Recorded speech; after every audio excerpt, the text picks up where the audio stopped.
Hola, hola, ¿cómo están? Buenas tardes a todos y a todas. ¿Me escuchan bien? Hola, profe. Sí, Hola, hola Marcelo, ¿cómo estás? bien, bien, ya está. Todo bien, muchas gracias. Buenas tardes, profesor. Hola, hola Agustín, ¿cómo estás? Bien, muchas gracias. Qué bueno. Está José Núñez también. Hola José, ¿cómo estás? Gabriel, hola Gabriel, mucho gusto.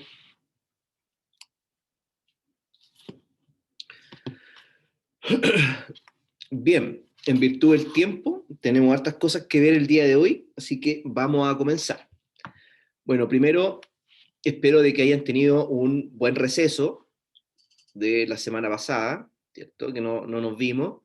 Espero de que hayan podido aprovechar el tiempo, hayan podido, ¿cierto?, ponerse al día, no tan solo en este curso, sino que en todos los módulos que están cursando. Y también, ¿cierto?, espero que les haya servido para descansar la mente, que también es muy necesario en estos tiempos de pandemia, ¿cierto? Y donde estamos frente a un computador todos los días, cada rato, ¿cierto? Que en algunos casos agota un poquito. ¿Mm? Así que espero de que hayan aprovechado esa, ese pequeño descansito que tuvieron.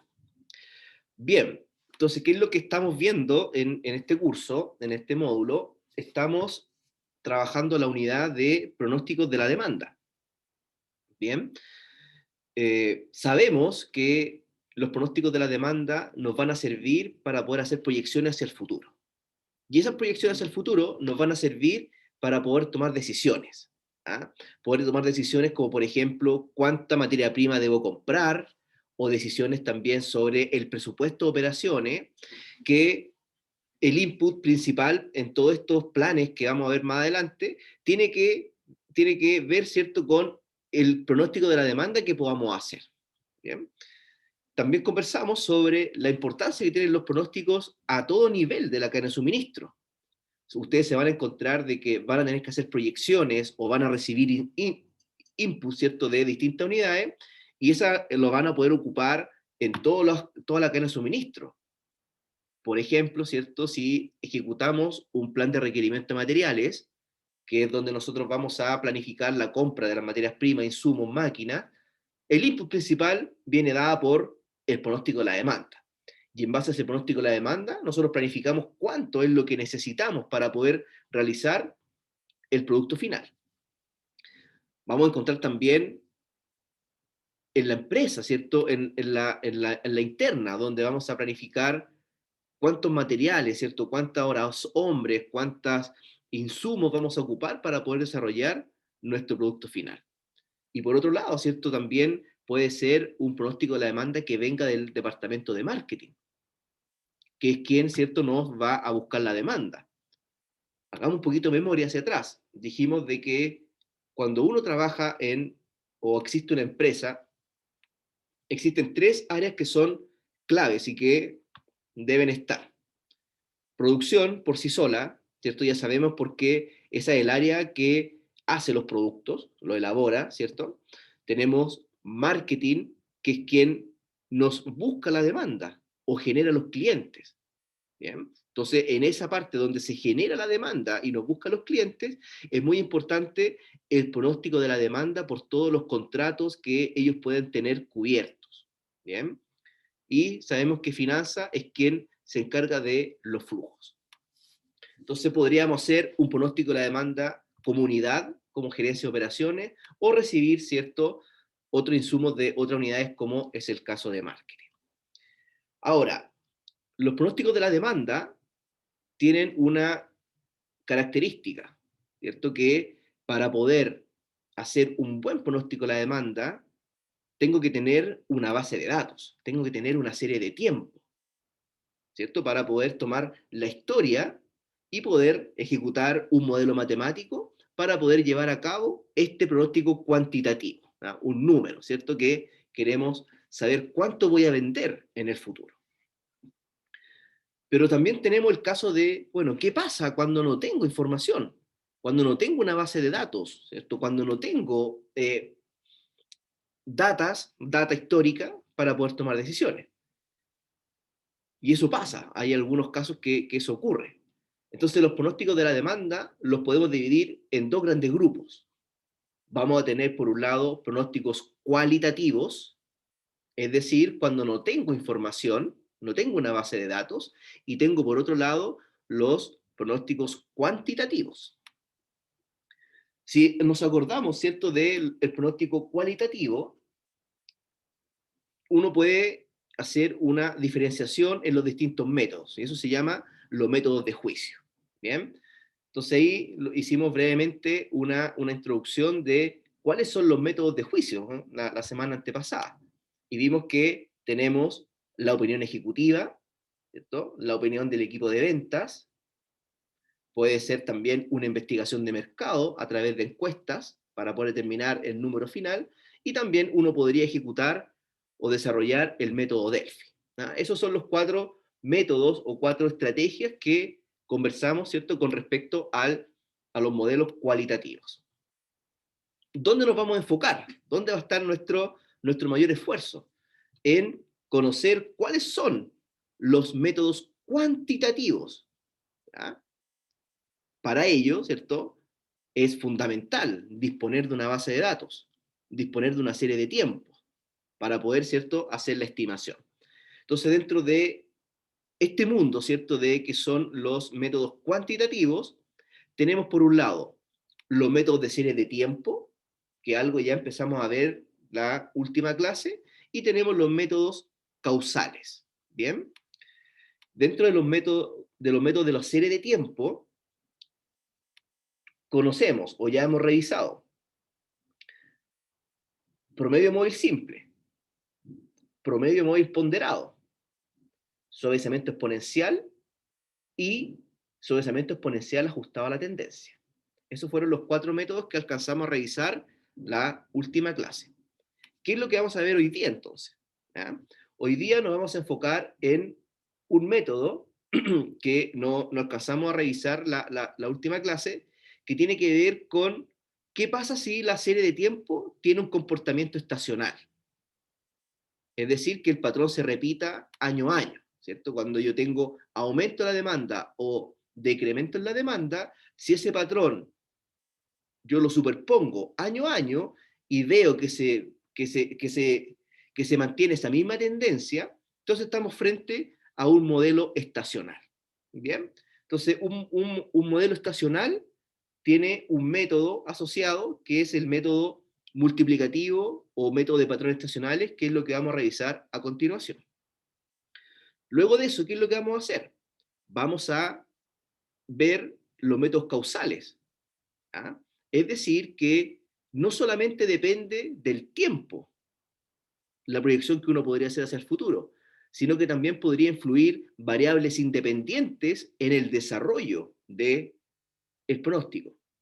Como por ejemplo, si nuestra variable dependiente, sea el aumento de las ventas, ¿cierto?, en unidades, una variable independiente que influye en esta variable dependiente podría ser el gasto en publicidad. Entonces, eso es lo que podría influenciar a esa variable dependiente, que también vamos a conversar algo de eso. Y la última parte de la clase nos vamos a enfocar a determinar cuál es el método que mejor se ajusta a los datos.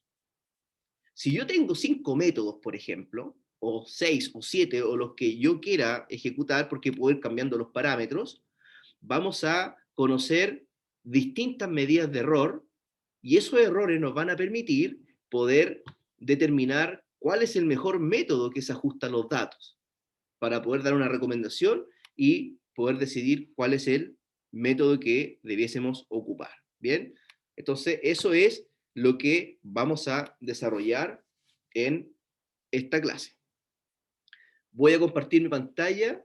Mientras tanto, no sé, dejo abierto el micrófono por si alguien tiene alguna duda, alguna consulta que me quiera hacer mientras cargo la presentación.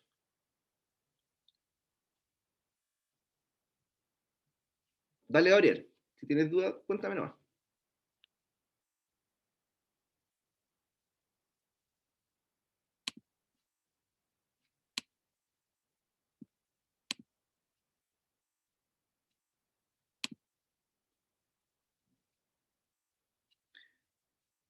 Sí, Gabriel, tengo las notas, me falta corregir un par de talleres.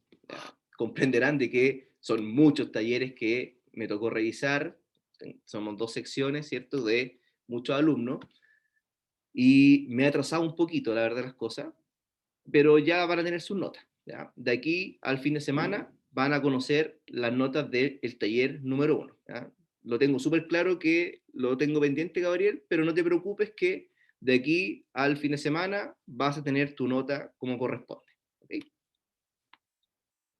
Y ojo con la clase del día de hoy. Pongan mucha atención lo que vamos a conversar, porque al final de la clase voy a dar unas instrucciones porque les voy a dejar propuesto el taller número 2 que tienen que desarrollar en grupos. ¿Ya? Así que pongan atención, aprovechen la sesión porque les va a servir para el trabajo que les voy a dar al final de la clase. Bien, vamos entonces con la presentación.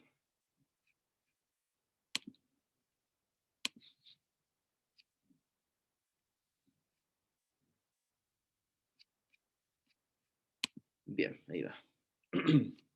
Disculpen mi voz, está un poco rasposa, pero estoy sufriendo con el plano oriental. Acá, yo trabajo acá en el centro y está lleno, así que estoy un poco congestionado, así que disculpen por la voz que tengo.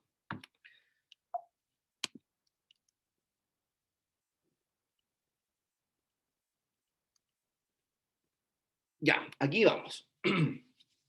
Entonces, pensemos, ¿cierto?, que estamos en el mundo, ¿cierto?, de los métodos cuantitativos. Y específicamente estamos revisando los métodos de serie de tiempo. Que una serie de tiempo es una base de datos, piénsenlo así, que está ordenado del registro más antiguo al más nuevo, ¿cierto? Y conociendo la historia, uno podría hacer una proyección hacia el futuro. Entonces, ¿cuál es la recomendación? Siempre, cuando ustedes tengan una base de datos que van a estudiar, hagan el ejercicio simple de graficar los datos. Hagan un gráfico. Vean el comportamiento de la serie de tiempo. ¿Ah? Revisen la presentación. Acá hay patrones de la demanda que la serie de tiempo se caracterizan por tenerlo. Podría ser, si yo grafico los datos, podría ser que podría estar a un torno a una media. Si ese es el caso, ¿cierto? Entonces estamos frente a un patrón horizontal, perdón. Si es que la serie de tiempo muestra una tendencia, y la tendencia puede ser hacia el alza o hacia la baja, entonces eso se llama que tiene un patrón de tendencia. Entonces ahí eso nos va a dar algunas luces de poder determinar cuál es el método que yo debiese aplicar o cuáles son los parámetros que necesito tener para poder ejecutar un modelo matemático. ¿Bien? Entonces, en el caso de que ustedes grafiquen la serie de tiempo y se dan cuenta de que el patrón se repite periodo a periodo, entonces estamos frente a un patrón estacional. Es una serie de tiempo donde se repite el mismo comportamiento, como es el caso que se ve ahí en pantalla, ¿cierto?, en la gráfica. Se repite el patrón a medida que pasan los años. Entonces, si eso ocurre, este método que vamos a ver a continuación aplicaría, ¿cierto?, para el caso que vamos a estudiar. ¿Bien? Este método es un método muy simple, es un método que es muy fácil de aplicar, es muy útil, ¿cierto? Y lo importante es que reconoce estas estacionalidades. ¿Ya? Porque imagínense, ¿qué pasaría si es que yo tengo una base estacional, un patrón estacional, ¿cierto?, que tengo aumentos o decrementos en la demanda, y yo aplico un método que sea, por ejemplo, promedio móvil simple? Claramente ese método no aplica a un patrón estacional, porque lo que hace el promedio móvil simple, por ejemplo, es que suaviza la curva. ¿Mm? Entonces, claramente no va a reconocer estos pic o decrementos en la demanda y se va a transformar más bien en una línea, ¿ah? En una línea, ya sea, puede ser una recta horizontal o con una leve tendencia. Bien.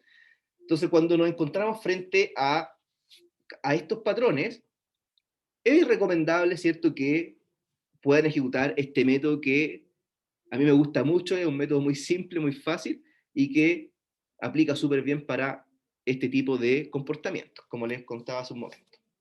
Entonces, ¿qué es lo que vamos a hacer? Es súper simple, tenemos que seguir la metodología de 4 pasos que están acá, y luego vamos a resolver un ejemplo, ¿cierto?, para que vean cómo se aplica lo que aparece acá. Entonces acá lo primero que tenemos que hacer es que para cada periodo, o sea, tenemos que definir cuáles son las estaciones que vamos a considerar o cuál va a ser el periodo. Podría ser días de la semana, meses, años, ¿cierto? Primero tenemos que definir el periodo, bimestres, trimestres, cuatrimestres, semestres, etcétera. Como ustedes tengan definida la base, es lo que primero definimos, ¿cierto? ¿Cuál va a ser el periodo? ¿Cuál va a ser la unidad de medida que voy a considerar? Entonces, ¿qué es lo que se hace acá en el paso número 1? Para cada periodo, que lo defino, se debe calcular la demanda promedio por cada estación. ¿Y cómo lo hacemos? Dividiendo la demanda del periodo entre el número de estaciones. Si, por ejemplo, tengo una base que está ordenada trimestralmente, entonces, ¿cuántas estaciones voy a tener en el año? 4, ¿cierto? O si la base de datos está ordenada semestralmente, ¿cuántas estaciones voy a tener al año? 2. O si los datos están ordenados mensualmente, voy a tener 12 estaciones durante un año. ¿Bien? Entonces, lo primero es identificar cómo está compuesta la base de datos. Segundo, para cada periodo, dice, divida la demanda real a cada una de las estaciones entre la demanda promedio por estación. ¿Ya? Y el resultado que usted tenga va a ser un índice estacional para cada una de las estaciones. ¿Ya? Probablemente no se entiende muy bien, ¿cierto? Están un poco enredados con lo que dice acá, pero tranquilos que vamos a ir luego a un ejemplo para que les quede claro. El punto 3 de esta metodología nos dice, bueno, ahora que usted tiene los índices estacionales para cada una de las estaciones, calcule un índice promedio por cada estación. ¿Bien? Y ese índice que nosotros encontremos por cada una de las estaciones, que va a ser un promedio, va a ser el índice que vamos a utilizar para poder hacer el pronóstico que nos van a solicitar. Y por último, ¿cierto? Una vez que tengo los índices, podemos hacer el cálculo de la demanda. ¿Bien? Vamos entonces con un ejemplo para que veamos cómo se aplica este método. Entonces, el ejemplo dice lo siguiente. El gerente de la compañía Style Steamer, que se dedica a lavar alfombras, necesita un pronóstico trimestral del número esperado de clientes para el año siguiente. El negocio de la limpieza de alfombras es estacional. Entonces, hay un dato que nos dan, ¿cierto? Con un punto máximo en el tercer trimestre y uno mínimo en el primer trimestre. Si nosotros vemos la base de datos, ¿cierto?, que se encuentra ahí, podemos evidenciar lo que nos está diciendo el enunciado. Fíjense que en el trimestre 3 es donde se tiene mayores ventas y en el trimestre 1 es donde tiene las menores ventas. ¿Bien? Y ese patrón se repite año a año, por lo tanto, es considerada un patrón estacional. De todos modos, ¿cierto? Recomendación, siempre graficar los datos para poder estar seguro el patrón de la demanda que tenga la serie de tiempo. ¿Bien? Entonces, a continuación se presentan los datos de la demanda trimestral registrada en los 4 últimos años. Entonces, mi serie de tiempo está ordenada trimestralmente y tengo información histórica de los últimos 4 años. El gerente desea pronosticar la demanda de clientes en cada trimestre del año 5, bien, él quiere saber lo que va a pasar en el año 5, y se quiere basar en una estimación de que la demanda total para el año 5 será de 2.600 clientes. ¿Bien? Entonces, el gerente de esta compañía, lo único que sabe es que en el año 5 va a tener 2.600 clientes. Pero lo que él no sabe y lo que nos está pidiendo determinar, bueno, ¿con qué distribución voy a tener que hacer a estos 2.600 clientes para el año 5 en cada uno de los trimestres? ¿Bien? Para efecto del ejercicio está súper bueno, ¿cierto? Que se conozca la información del año 5, pero en la realidad muchas veces no voy a obtener el dato del año 5. Entonces acá lo que uno puede hacer es hacer algunas mezclas de pronósticos. Por ejemplo, podríamos realizar una regresión lineal para poder obtener la estimación que vamos a tener en el año 5. Y luego mezclarlo con los índices estacionales para poder hacer la distribución trimestre a trimestre. También se podrían encontrar ese tipo de casos, ¿ya? Ojo con eso. No siempre el dato del pronóstico va a estar dado, sino que muchas veces ustedes van a tener que buscarlo, ¿cierto? O estimarlo con alguno de los métodos que ustedes ya conocen. ¿Ok? Bien, entonces tenemos esta base de datos que tenemos acá y lo que vamos a hacer entonces es ejecutar el método de los patrones estacionales. Voy a compartir un archivo Excel entonces para que podamos desarrollarlo. Si voy muy rápido, me interrumpen, me preguntan, ¿ya? No hay ningún problema en que podamos explicar las veces que sea necesario. No se queden con las dudas, eso es lo peor que puede pasar, ¿cierto? Y insisto, no hay ninguna pregunta mala, al contrario, ¿cierto? Todo nos ayuda. Bien. Permiso, voy a tomar un poquito de agüita.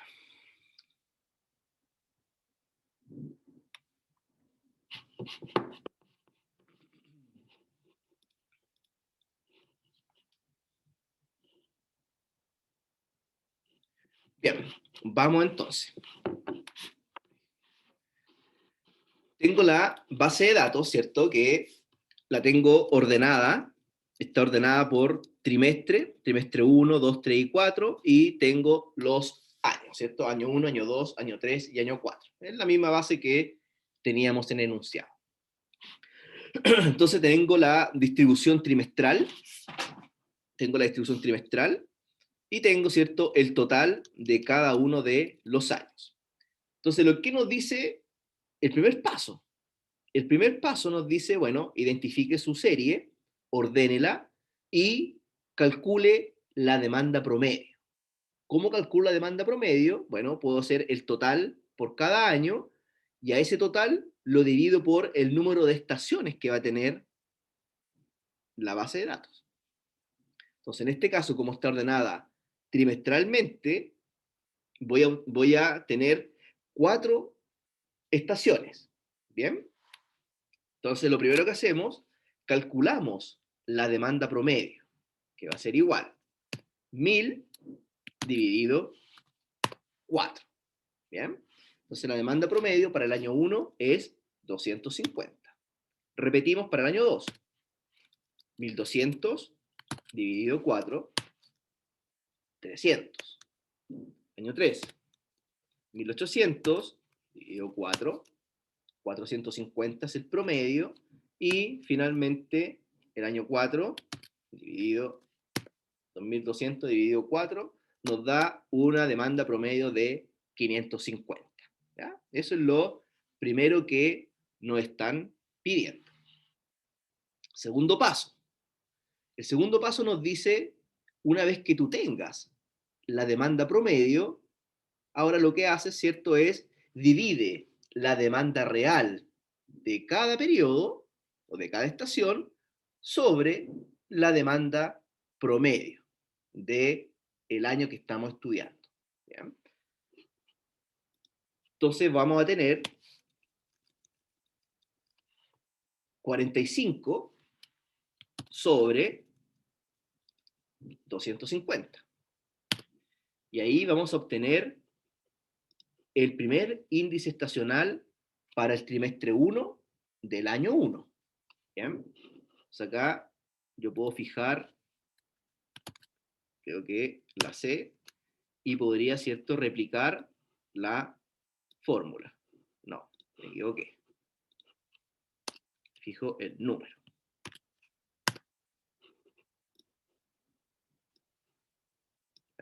Ahí sí. Bien. Y ahí obtengo entonces el índice estacional para cada uno de los trimestres del año 1. Repito el procedimiento ahora para el año 2. El año 2 es igual a 70 sobre 300. Ahí tengo mi índice estacional del año 2 para el trimestre 1. Teniendo eso, ¿cierto? Puedo replicar la fórmula para cada uno de los trimestres. Año 3 va a ser 100 sobre 450.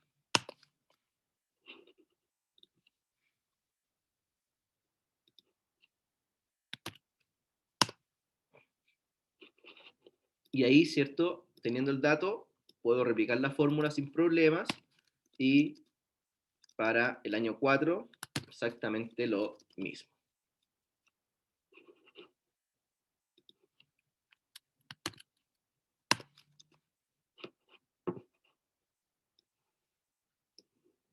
Bien, entonces ahí tenemos calculado, ¿cierto?, los índices estacionales para cada una de los periodos y para cada una de las estaciones. ¿Alguna duda, alguna consulta hasta este momento? ¿Vamos bien? ¿Me van siguiendo?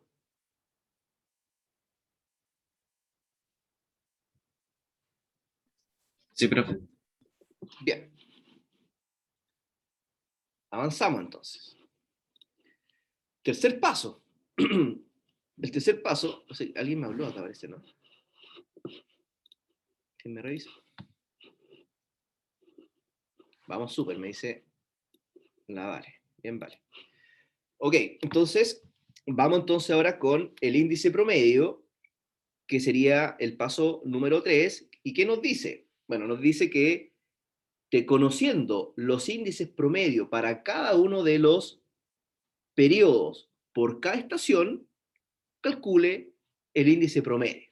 Entonces, si voy acá y simplemente calculo el promedio de todos los índices estacionales del trimestre 1.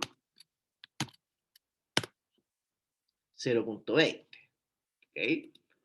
Y repito el procedimiento para cada uno de los trimestres y obtengo el índice promedio. ¿Bien? Pregunta para ustedes. ¿Qué significará que el índice promedio del trimestre 1 es 0.20? ¿Cómo lo podríamos interpretar? Porque acá lo que me interesa es que podamos entender y podamos interpretar los datos. No me interesa, ¿cierto?, que ustedes apliquen mecánicamente el método. ¿Ah? Eso no les genera valor ni a ustedes ni a mí. Lo que me interesa es la interpretación que le podemos ir dando a los datos, que eso es lo que genera, ¿cierto?, el valor a la compañía. Entonces, la pregunta que hago es, ¿qué significa que el índice promedio del trimestre 1 sea 0.2? ¿Cómo lo podríamos interpretar?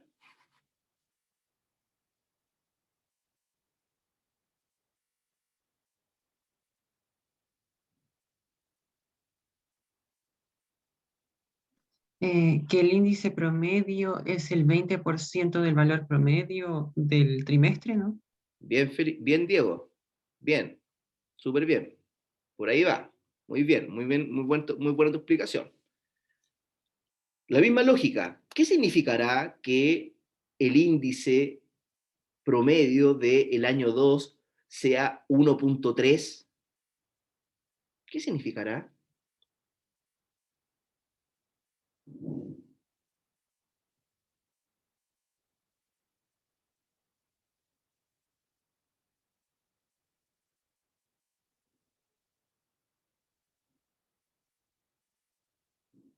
¿Cómo lo podríamos interpretar?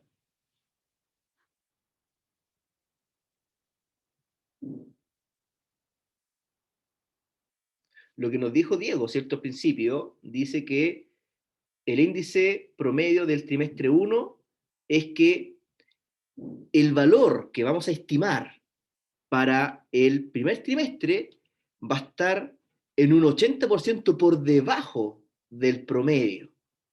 ¿Bien? Eso es lo que uno podría interpretar.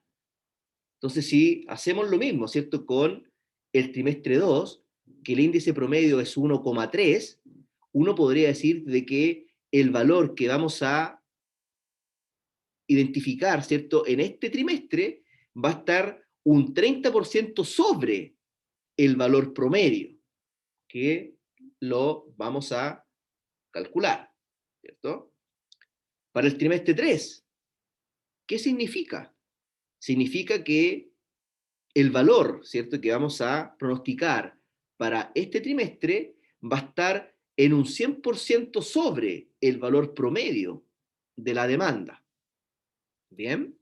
Y el trimestre 4, que es 0,50, nos dice de que el valor obtenido en este trimestre va a estar un 50% por debajo del promedio de la demanda.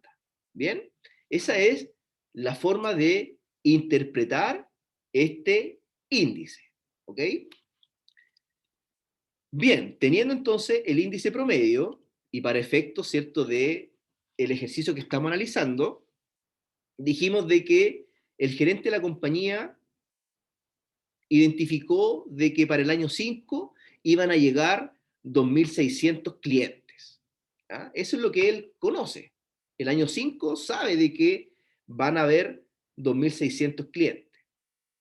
Pero ¿qué pasa si ese dato no lo hubiésemos conocido? Bueno, ahí tendríamos que hacer un cálculo, ¿cierto? Un pronóstico con cualquiera de los métodos que ustedes conocen para poder conocer cuál sería la estimación total del año 5. ¿Vale? Ojo con eso. Entonces, lo primero que podemos hacer, sabiendo de que el valor total del año 5 es 2.600, vamos a calcular el promedio. ¿Cuánto va a ser el promedio de las ventas de ese año? Entonces, como vamos a tener también 4 estaciones, trimestre 1, trimestre 2, trimestre 3 y trimestre 4, el valor total también lo podría dividir por 4. Y por lo tanto, nos da un valor de 650 unidades, ¿cierto? Promedio trimestral. Entonces, ahora conociendo el valor promedio, simplemente multiplico el índice promedio, que lo calculamos, por el valor promedio. ¿Bien? Y ahí vamos a obtener el dato de cuántos clientes van a llegar en el primer trimestre, conociendo que el índice promedio tiene un valor de 0,2. ¿Bien? Para el trimestre 2 va a ser entonces 1,3 por 650, y el valor que esperado de clientes para este trimestre va a ser 844. ¿Cómo obtuvimos ese valor? Multiplicando el índice promedio del trimestre 2 por las ventas promedio del año 5. Trimestre 3 va a ser el índice promedio, que es 2, por el valor promedio, 1.300. ¿Ah? Está en un 100% sobre el valor promedio. Esto no hace sentido, ¿cierto? Y por último, el trimestre 4 va a ser igual al índice promedio por el valor promedio. Y ahí vamos a obtener la división o la segmentación que estábamos esperando. Solamente conocíamos el valor total, que es 2.600. Y ahora, ¿cierto?, pudimos hacer esta separación por cada uno de los trimestres aplicando el índice promedio. Entonces, si ahora graficamos los datos del año 5, nos vamos a dar cuenta de que sí reflejan la estacionalidad y el patrón de comportamiento va a seguir repitiéndose año a año. Y así podríamos tener muchos años de data, muchos años de información, y aplicamos este procedimiento y vamos a obtener los índices estacionales y por lo tanto vamos a poder hacer el pronóstico considerando y recogiendo, ¿cierto?, la estacionalidad de la serie de tiempo. ¿Bien? ¿Dudas, consultas con el método? ¿Se Yo, profe, entiende? yo tengo una duda. Dígame. Em, ¿Qué pasa si en algún momento ya uno va, por ejemplo, tomando este caso, Ujú. las ventas van aumentando también y todo es como un patrón? El tercer trimestre ya es como se vende más y todo eso. Claro. Pero, ¿qué pasa si, por ejemplo, un año ya es diferente? No sé Claro, si me sí. explico. No sé Sí, si ya deja de ser un patrón. perfecto. Si es que tú identificas que algo pasó, ¿cierto? Hubo un quiebre, ya rompiste la estacionalidad porque también pudiste aplicar algunas técnicas de alisamiento que puedas influir sobre la demanda y ya no tengo el comportamiento estacional, entonces ahí la recomendación es que si tienes la certeza de que el patrón ya no se va a repetir, no utilices patrones estacionales porque si utiliza el patrón estacional, va a seguir reconociendo la estacionalidad. Si el patrón se repite año a año, que no existe la estacionalidad, cada vez que se autoaplican los patrones estacionales, cada vez los índices van a ir ajustándose a la media y no va a existir este incremento o decremento. ¿Okay? Pero, como te decía, si tú estás seguro de que no va a ser más un patrón estacional, simplemente yo no aplicaría el método y me concentraría en la nueva base de datos que sabes que no tiene el comportamiento estacional, estudia la base, estudia el comportamiento y en base al comportamiento que tenga este nuevo comportamiento que tú me estás planteando, revisa, ¿cierto?, cuál es el método que mejor debieses aplicar. Y olvídate de la historia, porque no te va a servir, te va a distorsionar la información. Solamente considera este último año de información para poder hacer la proyección hacia el futuro. No sé si te pude responder la pregunta, Agustín, no sé si te quedó claro. Sí, profe, muchas gracias. Vale, gracias a ti por preguntar. ¿Alguien más tiene alguna duda? ¿Alguna consulta? ¿Algún comentario? ¿No? Bien, como se pueden dar cuenta, ¿cierto? Es un método fácil de aplicar, un método simple, no es complejo y tiene mucha utilidad. ¿Ya? Así que ahí se los dejo para que le puedan seguir dando una vuelta, ¿cierto? Y ojalá lo puedan aplicar más adelante. Seguimos entonces con la presentación.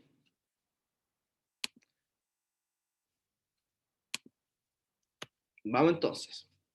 Con ese método, entonces, que acabamos de revisar, damos por finalizada esta primera parte que tiene que ver con los métodos de series de tiempo. ¿Bien? ¿Cuáles son los métodos que aprendieron, ¿cierto? ¿Cuáles son los métodos que revisamos? Promedio móvil simple, promedio móvil ponderado, suavizamiento exponencial ajustado a la tendencia y patrones estacionales. Entonces ahí tienen 5 alternativas cuando se enfrenten a un problema y quieren hacer una proyección. Bueno, ahí tienen 5 opciones para que lo puedan aplicar. Bien. Ahora, también existen los métodos causales, que también son una parte de los métodos cuantitativos. ¿Y qué son los métodos causales? Es cuando yo tengo una variable independiente que va a influir sobre el valor de la variable dependiente.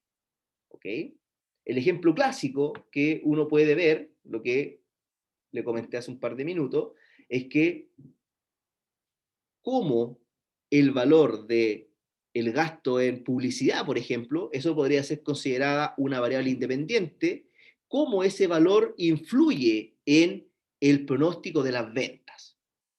la lógica nos dice de que entre más gasto en inversión publicitaria, por ejemplo, mayor deben ser las ventas. Entonces, esta variable independiente está influyendo sobre el valor final. ¿Bien? Esos son los métodos causales. Entonces, cuando tengo solamente una variable independiente, estamos frente a un modelo, ¿cierto?, que me imagino que lo conocen, lo han visto, lo han trabajado en alguna oportunidad, que es la regresión lineal simple. Pero cuando tengo 2, 3 o 4 variables independientes, ahí ya tenemos que trabajar modelos más sofisticados. Regresión lineal múltiple, por ejemplo, o modelos econométricos, o otro tipo de modelos que son un poco más especializados. ¿Bien? Pero para efectos de este curso, nos vamos a centrar en la regresión lineal. ¿Bien? Entonces, ¿qué tenemos que saber? Tenemos que saber cuál va a ser mi variable dependiente, es decir, cuál es la variable que yo deseo pronosticar, versus identificar la variable independiente, o las que van a causar o van a provocar un grado de aumento en las ventas, probablemente. ¿Bien? Entonces, ¿cómo se puede, o cuál va a ser la ecuación que tiene una regresión lineal? Entonces, ustedes, me imagino que la han visto. Entonces, es y igual a más bx. La y va a corresponder a la variable dependiente, lo que quiero pronosticar. El a, ¿cierto?, el alfa, va a corresponder a la intersección de la recta con el eje y. El beta va a ser la pendiente de la recta, si es positiva, va a ser hacia abajo, si es negativa, ¿cierto?, hacia el otro lado, y la x va a corresponder a la variable independiente, que podría influir, ¿cierto?, sobre el valor de la demanda dependiente. Entonces, ¿cuál es la función que tiene la regresión lineal? La regresión lineal no es más que una recta que va a pasar por todos los puntos, por todas las observaciones que yo tenga, pero esta recta tiene una particularidad, que esta recta que se va a, vamos a tener que encontrar, ¿qué es lo que hace? Minimiza el error, minimiza la desviación que tenga un punto en función de la recta. ¿Ya? Entonces la regresión lineal, ¿qué es lo que hace? Es una recta que pasa por todos los puntos que están definidos en el espacio, ¿cierto?, donde esta recta trata de minimizar el error. ¿Bien? Si tengo una base de datos donde estoy muy disperso, tengo muchos datos, ¿cierto?, que están con un valor alto, otros bajos, existe mucha dispersión, lo más probable es que la recta, ¿cierto?, que nosotros busquemos no sea representativa, porque existe mucha dispersión en los datos. Entonces, para poder saber si efectivamente ese fenómeno ocurre, lo que debemos conocer son algunas medidas de precisión, para poder saber qué es o si la recta está representando los datos que tengo, ¿cierto?, disponibles. Entonces podemos considerar dos medidas de precisión que nos van a servir para poder determinar, ¿cierto?, el grado de precisión que va a tener la regresión lineal. Lo primero, ¿cierto?, que uno puede conocer es lo que se llama el coeficiente de correlación, o conocido, ¿cierto?, como el coeficiente R. ¿Y qué mide el coeficiente de correlación? Este coeficiente va a medir la dirección y la fuerza que tiene, ¿cierto?, la variable independiente con la variable dependiente. Eso es lo que mide el coeficiente de correlación. Entonces, estos valores de la correlación va a fluctuar entre el -1 y el 1. ¿Bien? Entonces, acá aprovecho de preguntarle, ¿qué creen ustedes que debiésemos esperar como coeficiente de correlación? ¿Debiese ser un valor más cercano al -1 o debiese ser un valor más cercano a 1?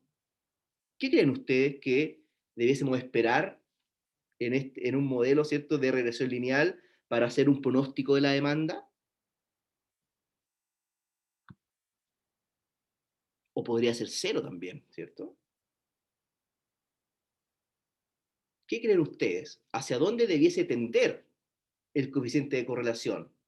¿Debiese tender más hacia el -1 o debiese tender hacia el 1? Por acá parece que tengo un comentario.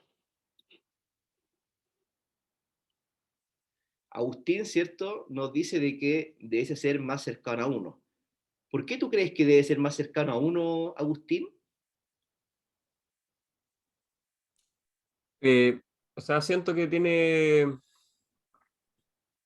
O sea, no sé muy bien cómo explicarlo, pero el tema es que siento de que, por ejemplo, cuando uno mide una correlación y dice, ya, por ejemplo, el ejemplo que utiliza usted de la publicidad. Ujú. Yo digo así como, voy a aumentar mi gasto publicitario y en ese caso van a aumentar las ventas, porque más gente va a ver mi producto, pero puede pasar o no pasar. Ya, Entonces siento que cuando uno habla como de 1, lo asocio como a 100. Entonces sería como, ya, la correlación es 100%, es decir, voy a hacer algo de que realmente me va a beneficiar. perfecto. Muchas gracias, Agustín, por tu comentario. Y tienes toda la razón. Esa es la explicación. Si es que el coeficiente de correlación es cercano a 1, quiere decir que va a tener una relación directa entre la variable independiente con la variable dependiente. Es decir, si yo aumento el gasto en inversión publicitaria, lo que se espera es que aumenten las ventas. Si aumenta una variable, aumenta la otra. Es una relación directa. Imagínate qué pasaría si es que el coeficiente de correlación sea -1. Sería una relación inversamente proporcional. Por lo tanto, ¿cómo sería el modelo?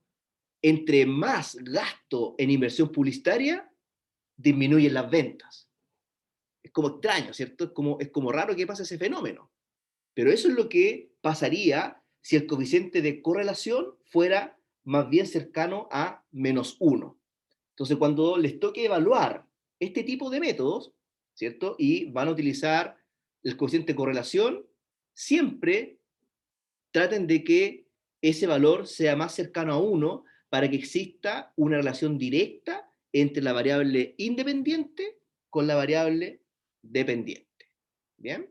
Porque eso es lo que esperamos en un pronóstico de la demanda.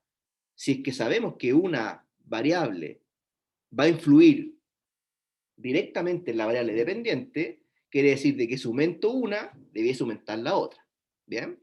Eso es lo que está por detrás del coeficiente de correlación. También existe otra medida de precisión, que esta es más, se ocupa con mayor frecuencia, podríamos decirlo, que corresponde al coeficiente de determinación, que en este caso, ¿cierto?, es el R cuadrado. ¿Y qué mide el R cuadrado? El R cuadrado mide la cantidad de variación que presenta la variable dependiente con respecto a su valor medio, es decir, con respecto a la recta. ¿Bien? Es decir, que este valor de R cuadrado va a oscilar entre 0 y 1. Entonces, hago la misma pregunta, a ver, para que abramos la discusión un par de minutos. ¿Qué creen ustedes? ¿El coeficiente de determinación o R cuadrado debiese ser más cercano a 1 o más cercano a 0? ¿Y cómo ustedes lo interpretarían?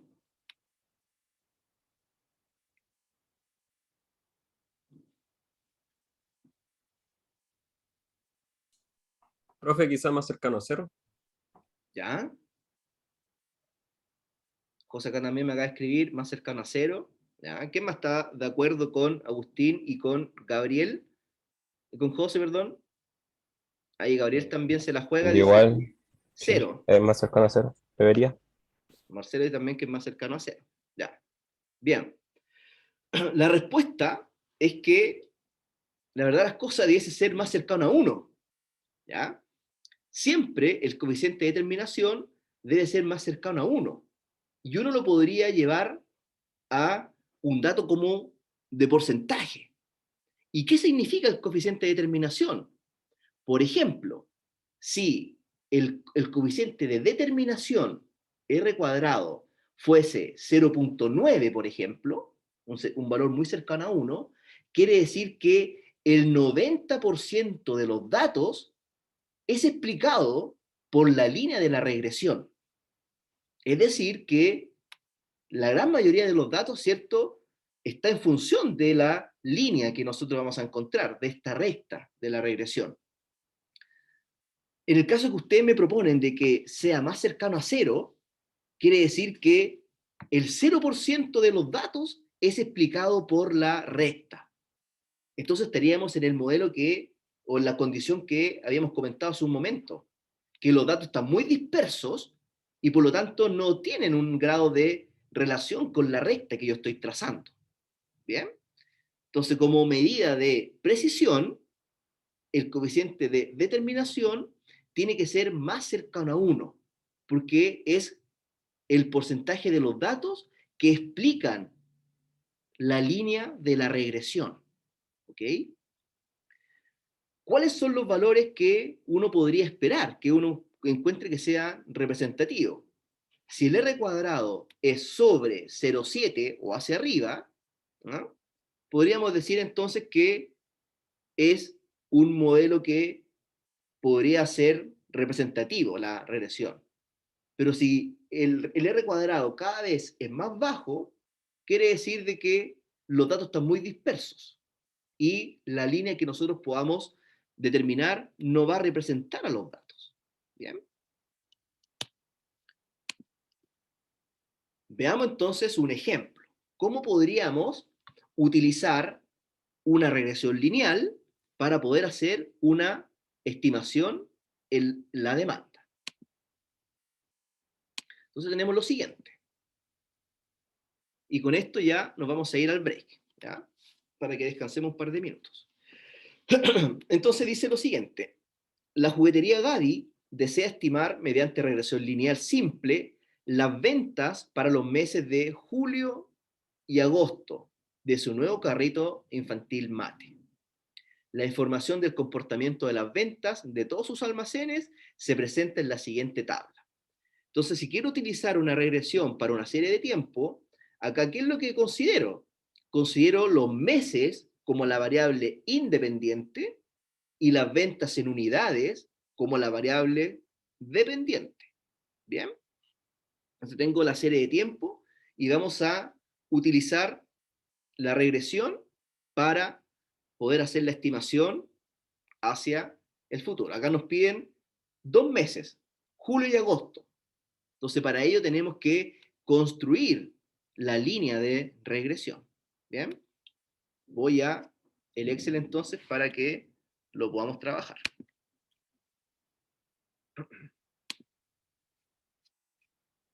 Ahí va.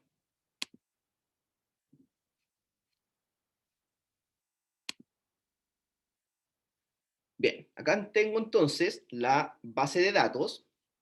Esto ahí, lo que estoy subrayando es la base de datos que está en la presentación, donde tengo los meses de enero, febrero, marzo, abril, mayo, junio, que le puedo dar un correlativo, 1, 2, 3, 4, 5, 6, por ejemplo, y acá tengo las ventas, ¿ya? Tengo las ventas.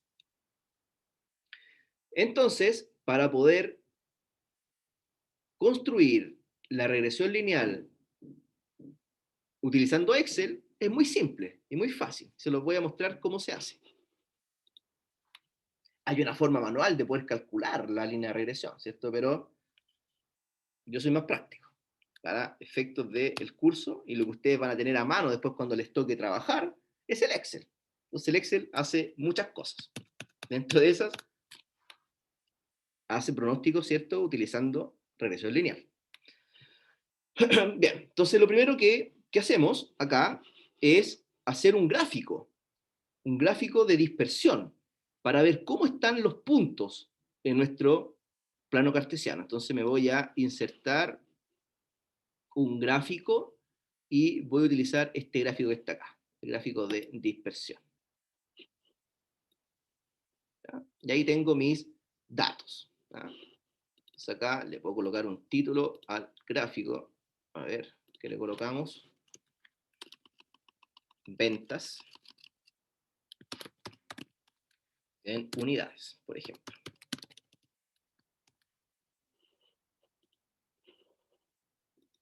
Ya, entonces tengo mi gráfico de dispersión. Entonces uno puede mirar así, si uno mira el gráfico, uno puede darse cuenta de que igual existe una dispersión en los datos. ¿Ah? No están como todos juntitos, ¿cierto? Pero si imagínense la recta que podría pasar por todos los puntos. ¿Ya? Yo creo que podría servir, ¿no es cierto? Si con solo mirar los datos podríamos decir de que una recta podría pasar por dentro de esos puntos. Entonces ahora lo importante es determinar, bueno, ¿cuál es esa recta? ¿Cómo la estimo? ¿Cierto? Entonces acá Excel me permite hacer lo siguiente.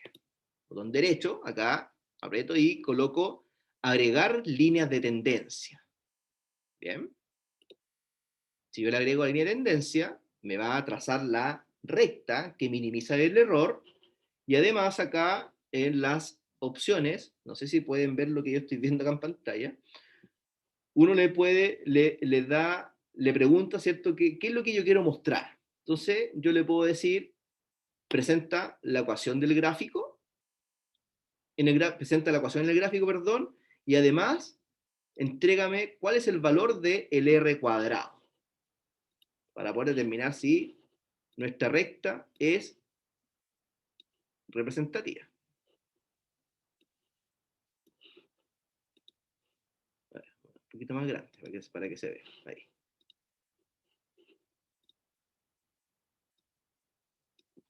Ahí está. Entonces, el Excel automáticamente nos entrega la recta y con su ecuación. Entonces, la ecuación dice Y es igual a 1114,3 por X más 5266,7. Bien.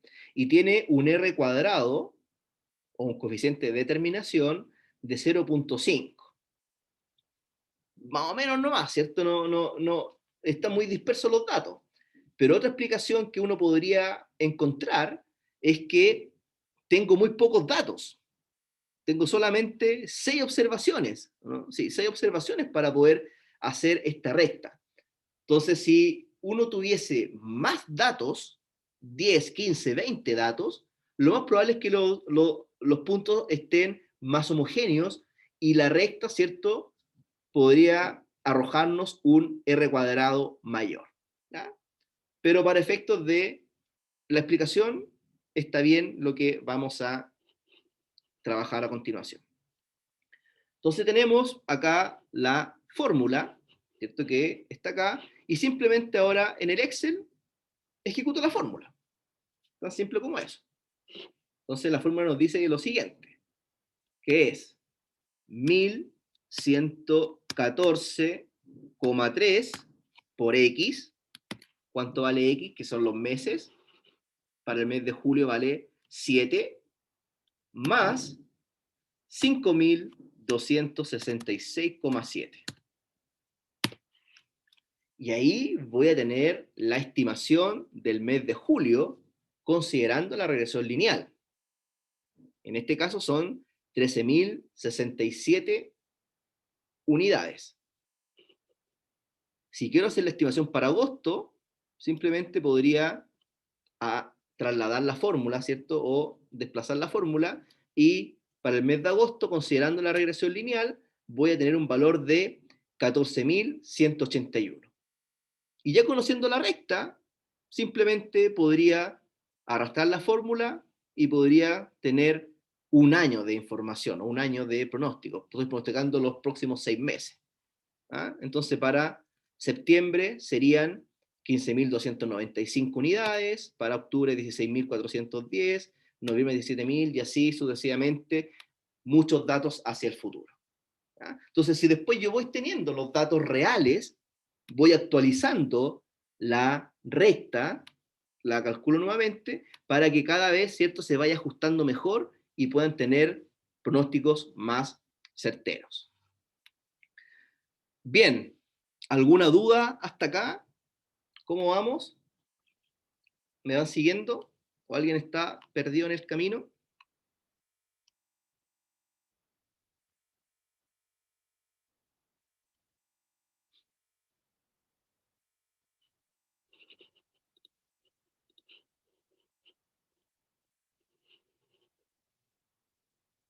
Ya. Bien, tomémonos un break entonces, son las 19:10, nos juntamos a las 19:25. ¿Ya? Démonos 15 minutos, 19:25 nos volvemos a encontrar. ¿Vale? 19:25 entonces. Ahí lo espero.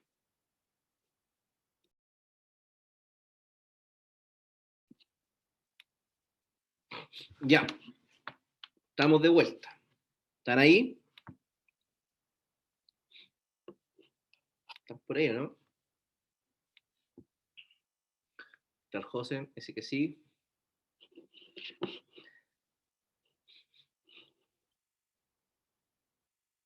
Ya, a la Vale también llegó. Bien. Vamos entonces. Sigamos. Ya, lo que vamos a hacer ahora, en estos minutos, vamos a aprender a identificar cuál va a ser el mejor método que se ajuste a los datos. ¿Cómo lo vamos a hacer? Vamos a aprender a calcular algunas medidas de error, y esas son las medidas que uno va a tomar en consideración para poder determinar con cuál método me tengo que quedar. Bien. Por ejemplo, si tengo una base de datos y yo hago el pronóstico utilizando 4 métodos distintos o 10 métodos distintos, porque un método puede tener muchas opciones por la calibración de los parámetros, ¿cierto? La cantidad de n que utilice o el suavizamiento exponencial, el parámetro alfa que utilice. Puedo tener varias variantes de un modelo. Entonces, ¿cómo yo tomo la decisión para poder determinar, ¿cierto?, cuál es el mejor método que se ajusta a los datos? Y una forma de poder saberlo es considerando los errores de pronóstico. ¿Bien? Y eso es lo que vamos a revisar a continuación. A ver.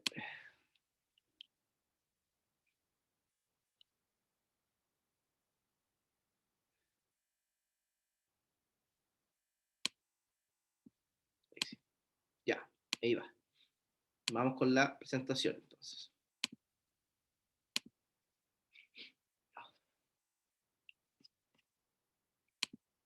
Tiene muy complicado la alergia. Bien.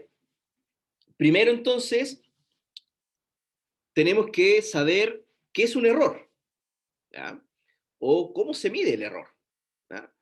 Entonces, para poder saber cuánto me equivoqué, ¿cierto? O qué tan certero estuve en el dato, tengo que conocer el dato de la demanda real. Entonces, voy a tener mi pronóstico, que yo lo hice a través de algún método, y cuando tenga el dato real, voy a poder comparar si lo que yo pronostiqué se acerca al dato real de la demanda, ¿cierto? Entonces, uno podría imaginarse de que si corremos un modelo, voy a tener que esperar hasta conocer la demanda real para conocer cuál fue el error. Entonces, ¿cómo uno podría hacer la estimación si es que no tengo el dato real? Bueno, ahí más adelante, aguante un momento, les voy a explicar cómo lo debiésemos hacer. ¿Bien? Pero lo primero que quiero que se entienda es cómo se mide el error.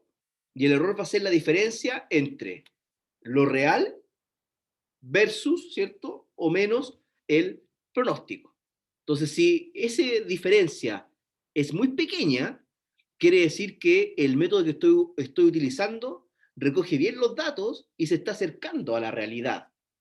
En cambio, si este error fuese muy grande, existe mucha distancia entre el dato real, quiere decir de que algo estamos haciendo mal. ¿Ah? En algo nos equivocamos. Habría que calibrar nuevamente el modelo, quizás los parámetros no son los que corresponden, etc. Entonces uno empieza a buscar las distintas explicaciones. Entonces, conociendo esto, lo primero, que es un error, ¿cierto? ¿Cómo mido el error? Hay distintas medidas que vamos a conocer. Entonces, el primer set de medidas de error es lo que se llama la suma acumulada de errores de pronósticos, o también conocido como CFE. Bien, entonces si yo conozco los datos reales de una serie de tiempo y voy a tener mi pronóstico y conozco el dato real, puedo ir haciendo el chequeo, ¿cierto? E ir verificando cuál es el error. Entonces el CFE, ¿qué es lo que hace? Suma todos los errores en cada una de las filas que yo voy a tener, ¿cierto? De cada uno de los registros, y lo divido por la cantidad de n, ¿cierto? Por la cantidad de datos que yo tengo disponible. ¿Bien? Entonces, ahí vamos a poder tener una primera medida, ¿cierto? Muy útil, que nos va a indicar cuál es el error promedio que tiene la serie de tiempo. Pero para eso, insisto, tengo que conocer el dato real y el dato del pronóstico para poder hacer la diferencia. Sumo los errores, lo divido por n y voy a tener el error promedio. Perdón. Segundo set de medidas. Vamos a calcular lo que se llama el error cuadrático medio.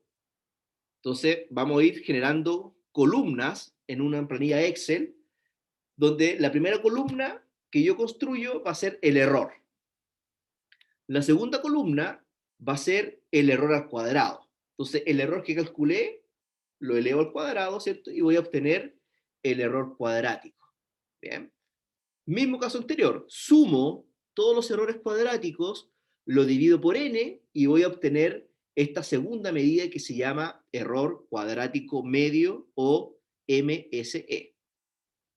También podríamos utilizar la desviación estándar. También es una medida que la podríamos utilizar. Y también podríamos considerar la desviación media absoluta, o MAD, que esta es una de las medidas que a mí más me gusta, junto con el MAPE, que es la que viene a continuación. ¿Ya? Entonces, la desviación media absoluta, ¿qué nos dice? Es muy parecida al error medio, pero ahora solamente estoy considerando los valores absolutos. ¿Bien? Ya no considero si es un error negativo o un error positivo, sino que ahora considero el error en valor absoluto, sumo la cantidad de errores absolutos, lo divido por n y voy a obtener lo que se conoce como el MAD. ¿Bien? Y por último, la tercera medida de error, y esta es una de las que a mí más me gusta, es la que se llama el error porcentual medio absoluto, o más conocido como MAPE. ¿Y por qué? ¿Por qué me gusta este error? Porque va a entregar una medida de error que está expresado en porcentajes. Entonces yo creo que todos tenemos en nuestra cabeza, ¿cierto?, el porcentaje. ¿Cuál es el porcentaje de error? Entonces voy a calcular, ¿cierto?, cuál es el porcentaje y puedo decir con certeza, mira, el método que tú estás aplicando tiene un porcentaje de error del 15%. Entonces uno puede decir, bueno, eso es mucho o eso es poco. ¿Ah? Generalmente un error del 15% es bastante, ¿ya? Es muy grande. ¿Ah? Entonces eso nos permite conocer la medida del error y asociarla a un porcentaje. Entonces, ¿cuál es el error de pronóstico? X%. Entonces, es una medida que la tenemos más a la mano, ¿cierto? Es más cómoda para trabajar y la podríamos interpretar más fácilmente. ¿Cómo se calcula? Se calcula, ¿cierto?, como el error absoluto sobre la demanda por 100. Ya me va a quedar el porcentaje. Ahora, si quiero calcular el MAPE total de la serie de tiempo, sumo todas estas diferencias de el error de valor absoluto sobre la demanda, sobre n, que es la cantidad de datos, y voy a obtener, ¿cierto?, el MAPE expresado en porcentaje. ¿Bien? Ok. Veamos entonces un ejemplo. Ahí voy con la base.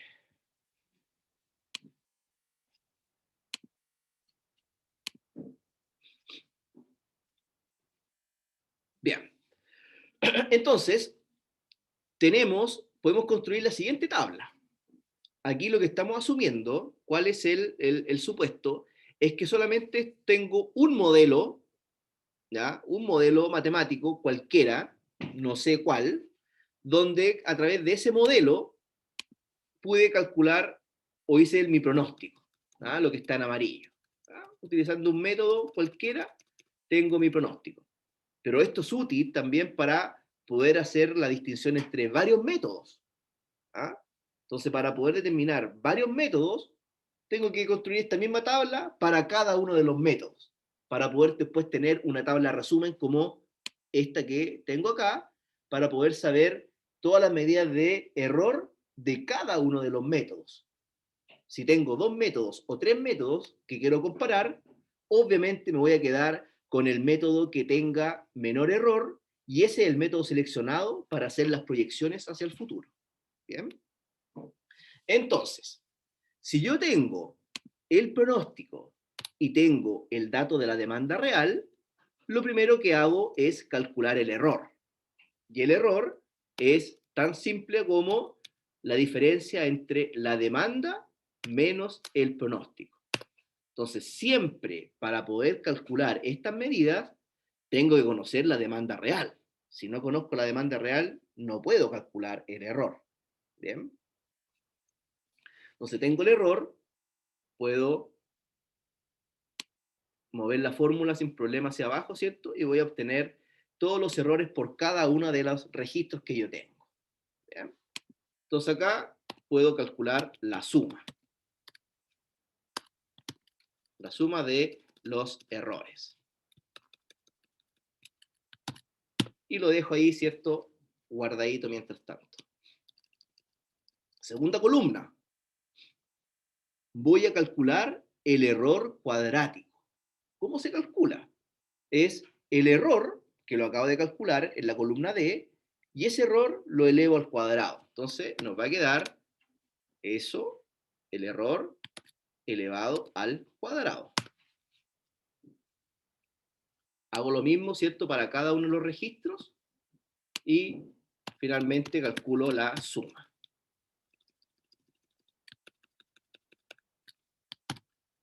Ahí va. El error absoluto. Puedo utilizar la función abs de Excel. Me voy al error. Y ahora, ¿cierto?, voy a obtener el error absoluto. Ya no voy a considerar el signo del error, si es un error positivo o un error negativo, sino que me queda expresado como valor absoluto. Y calculo la suma. Bien. Y ahora, ¿cierto?, voy con el error porcentual absoluto. Entonces, ¿cómo se calcula? Es el error absoluto sobre la demanda real. Y nos va a quedar expresado en porcentaje. ¿Ah? Entonces, esta fila uno la transforma en porcentaje para que quede. Entonces, ¿qué es lo que uno puede decir acá? Y por eso me gusta tanto el MAPE. Porque uno puede decir, mira, en el primer mes tuviste un error de un 13%. Entonces también yo podría arrastrar la fórmula y puedo saber cuál es el error de pronóstico en cada uno de los registros. ¿Bien? Y también puedo hacer la suma.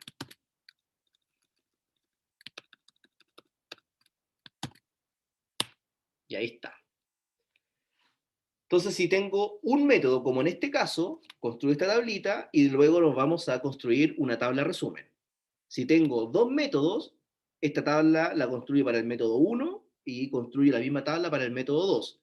Y voy a construir la tabla resumen para el método 1 y para el método 2. Verifico las medidas de error y me quedo con el método que tenga el menor error. Y ese va a ser el método seleccionado para hacer las proyecciones. Entonces, ¿cómo calculamos el error medio?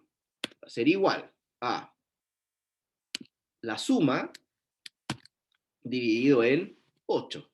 Tengo 8 observaciones. Primera medida de error. Error medio. Menos 1,9. MCE, ¿cómo lo calculo? La suma dividido en 8. Segunda medida de error calculada. Desviación estándar. La desviación estándar, ¿cierto? Puedo utilizar la función desviación estándar, ¿cierto? Y podría calcular la desviación estándar de los errores, o sea, del pronóstico, por ejemplo. Bien. El MAD va a ser igual a la suma del error absoluto dividido en 8. Y voy a tener, ¿cierto?, mi MAD. Y el mape de la serie de tiempo va a ser igual a el total sobre 8. Y voy a tener un mape del 10%. Entonces, esta base de datos, con 8 registros, tiene un error del 10%. Entonces, por eso, insisto, ¿por qué me gusta mucho el mape? Porque es un dato que lo asociamos al tiro a un porcentaje y uno puede saber si ese porcentaje es alto o bajo. ¿Bien? Y esa es la forma de poder determinar el error. Entonces, lo que hicimos acá, voy a repetir, fue calcular las medidas de error para un método. Entonces, si yo quiero comparar ahora 3, 4 métodos, construyo la misma tabla, hago la tabla resumen, y luego defino el que tenga menor o menor mape, es el método que voy a seleccionar para poder hacer la proyección. ¿Vale? ¿Dudas con esto que acabamos de revisar? ¿Me van siguiendo?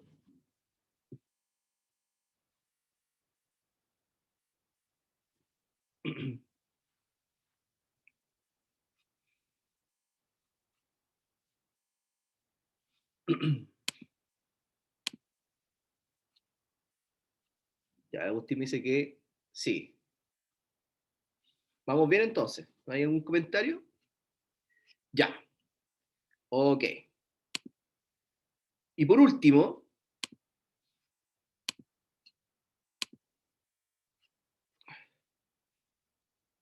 ¿están viendo mi pantalla? Creo que sí, ¿cierto? Sí, profe. Ya. Bien. Entonces acá ahora nos hacemos la siguiente pregunta y con esto ya vamos a terminar para poder darle la instrucción del taller que tienen que desarrollar. Acabamos de decir, ¿cierto?, que la calidad de un pronóstico se mide por el error, por cualquier medida de error, ¿cierto? Entonces acá una pregunta que quizás ustedes están haciendo es la siguiente. ¿Tengo que esperar que el tiempo pase para saber si fue el método correcto? ¿Cierto? Es como extraño, ¿cierto? ¿Cómo yo puedo saber si el método es correcto o no, si no tengo el dato real? Entonces tendría que esperar mes a mes. Por ejemplo, tengo una base mensual que termine el mes para saber, ¿la chunté o no la chunté? Y así sucesivamente. La verdad las cosas es que así no se ejecuta un método de pronóstico, sino qué es lo que tenemos que hacer para poder hacer esta definición del método, para poder seleccionar el que mejor se ajuste a los datos y con ese método hacer la proyección hacia el futuro. De la siguiente manera.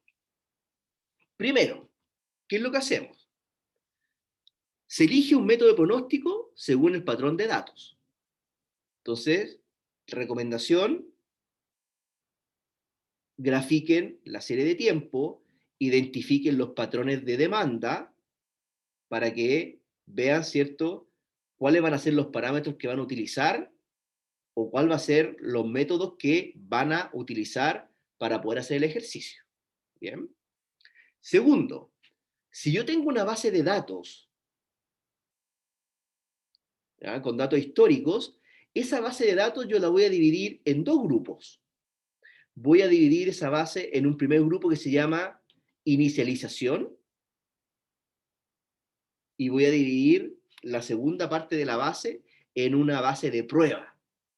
¿Bien? Entonces, en esta primera base que tenemos acá, que se llama inicialización, con esos datos voy a ejecutar el modelo, o voy a parametrizar el modelo, o voy a calibrar mi modelo. ¿Bien? Y con este segundo set de datos que se llama set de prueba o validación, voy a poder hacer el chequeo porque ya conozco las salidas, conozco el dato real. Entonces, como estoy utilizando la base de datos, se divide en dos, la primera parte de la base de datos lo utilizo para calibrar el modelo, hago la proyección, y como tengo el dato real de la demanda de este segundo grupo, que es la base de prueba, hago el cruce y el chequeo registro por registro. Y ahí voy a poder tener, y voy a poder calcular los errores. ¿Bien? Entonces, tercer paso, entonces, empleamos la técnica de pronóstico elegido, la validamos, ¿cierto? Hacemos los ajustes y utilizamos esta base de inicialización para poder hacer correr el modelo. Luego, hacemos el chequeo con la base de prueba para poder determinar los errores, y una vez que tenga los errores, veo en base a las medidas de error y selecciono el método que mejor se ajusta a los datos. ¿Bien? Y con ese método seleccionado, hago la proyección hacia el futuro. Porque ya sé que ese es el mejor método porque ya lo probé. Ya hice la validación. Yo sé que los parámetros están correctos porque ya hice el chequeo. Y con ese dato, con ese método que yo seleccioné, ahora sí hacia adelante puedo hacer la proyección. Luego va a pasar el tiempo después, ¿cierto? Y después voy a corroborar si efectivamente el método es el que se ajusta a los datos. Pero esa es la forma de seleccionar el método para poder hacer proyecciones hacia el futuro. ¿Bien? No sé si me expliqué bien. Entonces, teniendo una base de datos, lo divido en estos dos grupos. Podría ser que un 60% de la base sea para inicialización y el 40% para prueba, o 70-30. ¿Ah? Por ahí uno podría manejar los rangos. ¿Ah? Entonces, ¿qué es lo que tenemos que hacer? Les voy a mostrar un Excel y con esto ya terminamos.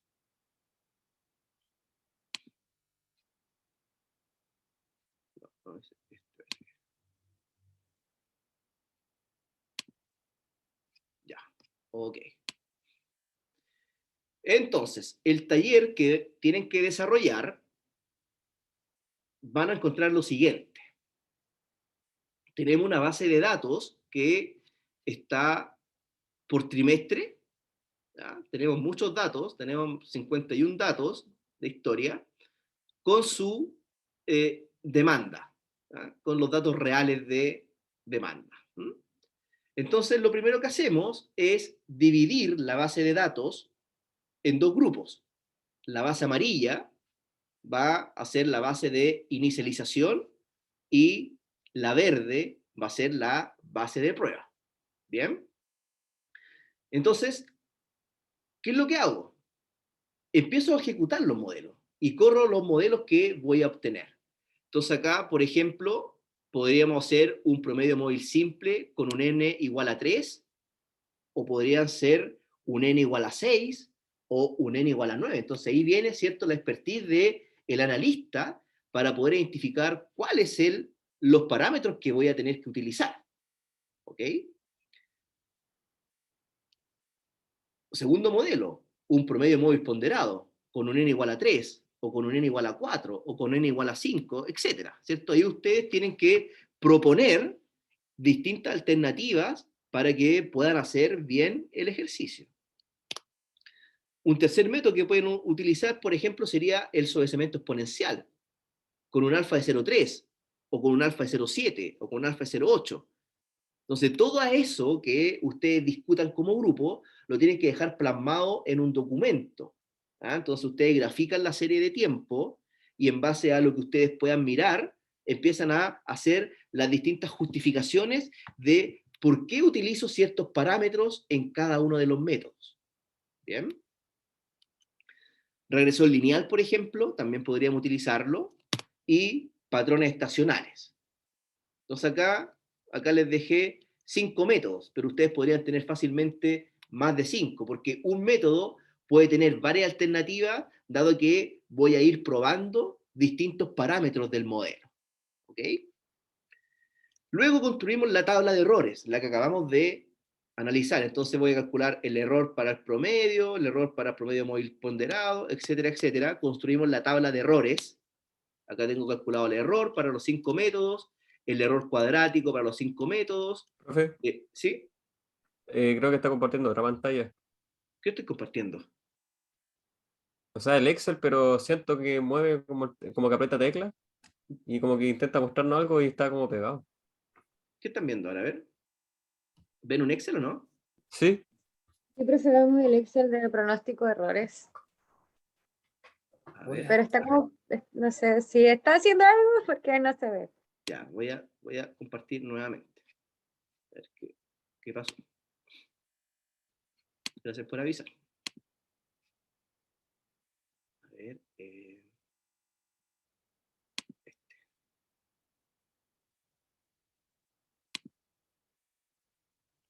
Ya, ahí sí, ¿qué están viendo? Ahí ven la base, ¿no? Sí, ahora sí se ve bien, pero Ya, ok. pero sí. Disculpen, no me había dado cuenta. Bien, entonces, lo primero que les decía es que tenemos una base de datos. Tenemos una base de datos, ¿cierto? Que está por trimestre, y tengo el dato de la demanda real. Entonces, lo que les decía es que la base de datos está dividida en lo amarillo, va a ser la base para lo que se llama la inicialización, y lo verde es para la prueba. ¿Ok?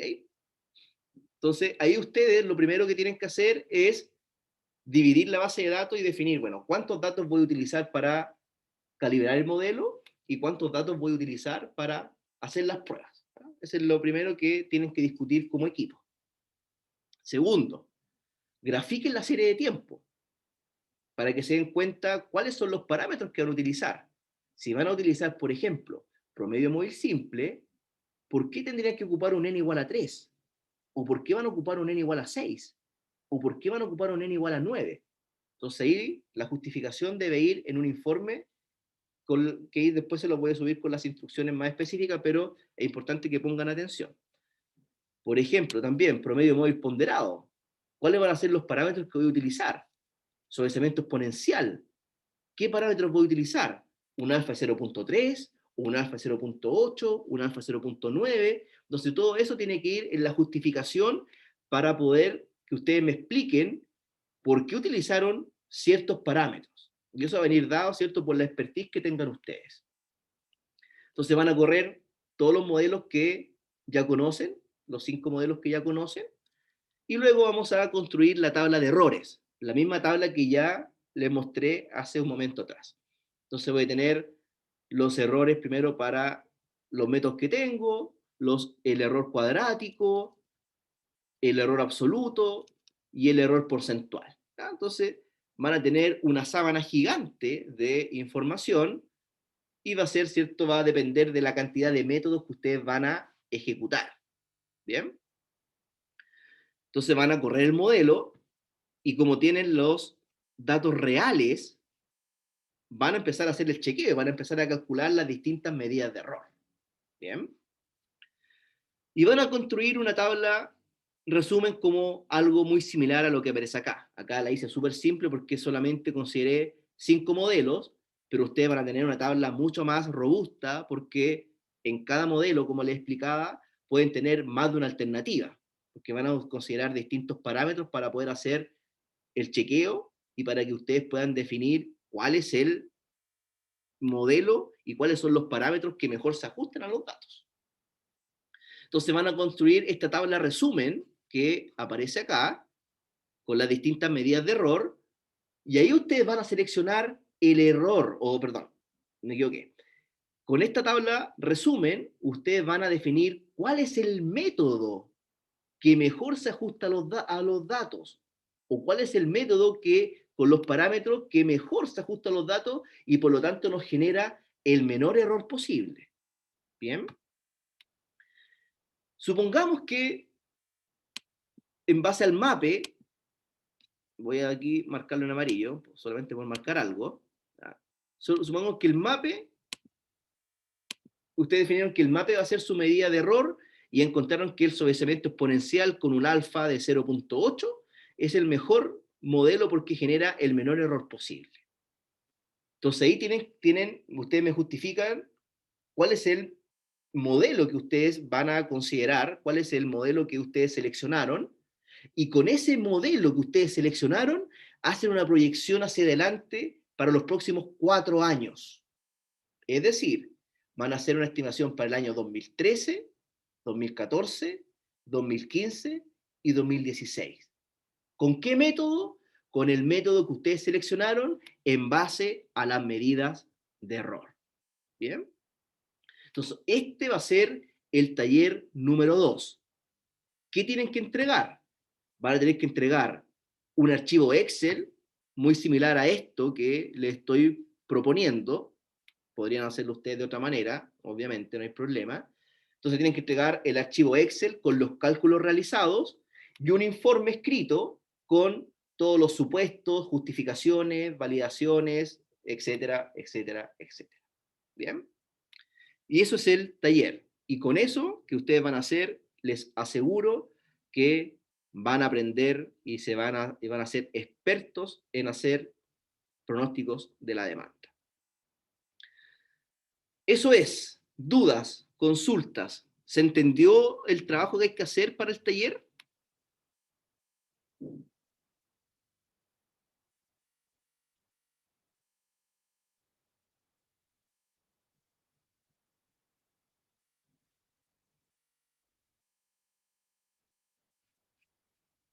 Ese silencio es preocupante. O entendieron o no me entendieron nada.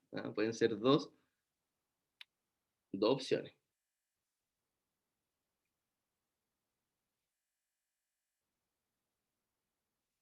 Agustín dice, opina lo mismo. ¿Qué opinan? Parece que Gabriel puso un comentario. ¿Qué opinas, Gabriel? Le decía, profesor, que más o menos, pero durante el desarrollo del taller se entenderá mejor, yo creo. Ya, muy bien, muy bien. Esta es una metodología que se utiliza mucho, y a lo mejor se ve un poco enredado, a lo mejor se ve complicado, pero créanme que no va a ser nada complicado. ¿Por qué? Voy a explicarlo nuevamente muy resumido. Van a tener una base de datos, ¿cierto? Que yo se las voy a compartir.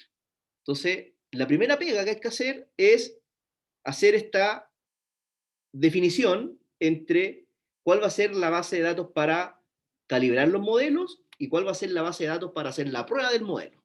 ¿Ya? Es decir, seleccionar lo amarillo para la calibración y lo verde para la prueba. ¿Vale? Segunda parte, teniendo la base de datos, grafiquen los datos e identifiquen los patrones de la demanda. Si tiene un comportamiento horizontal, si tiene un comportamiento con una tendencia, o si es un patrón estacional. Entonces, identifiquen los distintos patrones de la demanda. ¿Bien? Con esa identificación de patrones, ustedes van a empezar a proponer modelos.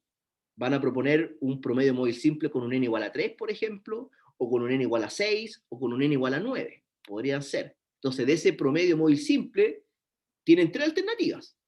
Entonces, por eso van a tener que ustedes ir justificando por qué utilizan ciertos parámetros. Entonces, hacen lo mismo con cada uno de los modelos. Para el promedio móvil simple, para el promedio móvil ponderado, para el sobreseimiento exponencial, para la regresión lineal y para los patrones estacionales. ¿Bien? Una vez que tienen los modelos, ya los corrieron, ¿cierto? Hicieron el pronóstico, van a calcular los errores. Van a construir una tabla de los errores muy parecida a la que les mostré hace un momento. Entonces ahora van a ocupar este set que está marcado en verde para poder chequear si el modelo que ustedes propusieron, con los parámetros que ustedes propusieron, cuál va a ser el error del pronóstico. ¿Bien? Porque tengo los datos reales. Todos estos datos que están acá son datos reales. Entonces lo que ustedes van a pronosticar va a ser todo lo que aparece en verde. Ahí van a hacer el pronóstico hacia abajo. Hacia arriba no, porque hacia arriba es la base de datos que ustedes van a utilizar para poder calibrar los modelos. ¿Bien? Entonces los pronósticos van a estar dados desde, para este ejemplo, del 2009 en adelante. Y como tengo el dato real, puedo hacer el chequeo y puedo calcular el error. Hago los cálculos de errores para cada uno de los métodos que ustedes van a proponer y luego hacen una tabla resumen, algo similar a lo que aparece acá, ¿cierto? Donde van a tener todas las medidas de error y en base a las medidas de error, ustedes van a identificar cuál es el método que genera el menor error posible. Y ahí ustedes me justifican, profesor, el método que yo seleccioné es el promedio móvil ponderado con estas ponderaciones, porque nos genera el menor error en comparación a todos los métodos que estudiamos. Perfecto. Entonces, con ese método que ustedes seleccionaron, que se dieron cuenta que es el que genera el menor error posible, hacen una proyección ahora hacia el futuro. ¿Y cuál es el futuro? Desde el 2013 en adelante.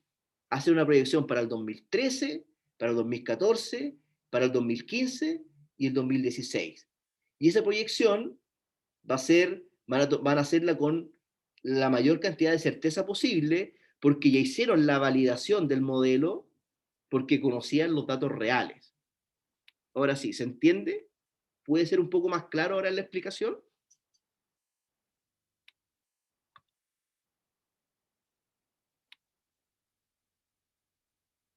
Ya, Agustín me dice que parece que por ahí sí. Bien, no sé si tienen alguna duda, un comentario. ¿Qué les parece esta parte del curso? ¿Está fome? ¿Está entretenido? ¿Lo ven que es útil? No sé, cualquier comentario es bienvenido.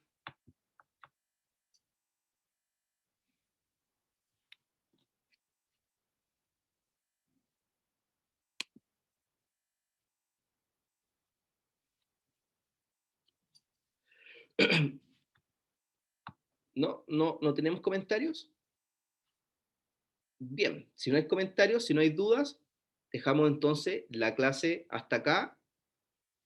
Voy a dejar las instrucciones en Educandus, hoy día a la noche o más tardar mañana, para que empiecen a trabajar el modelo y tienen plazo de entrega el próximo jueves, antes del inicio de la sesión, ¿ya? Antes de las 18 horas.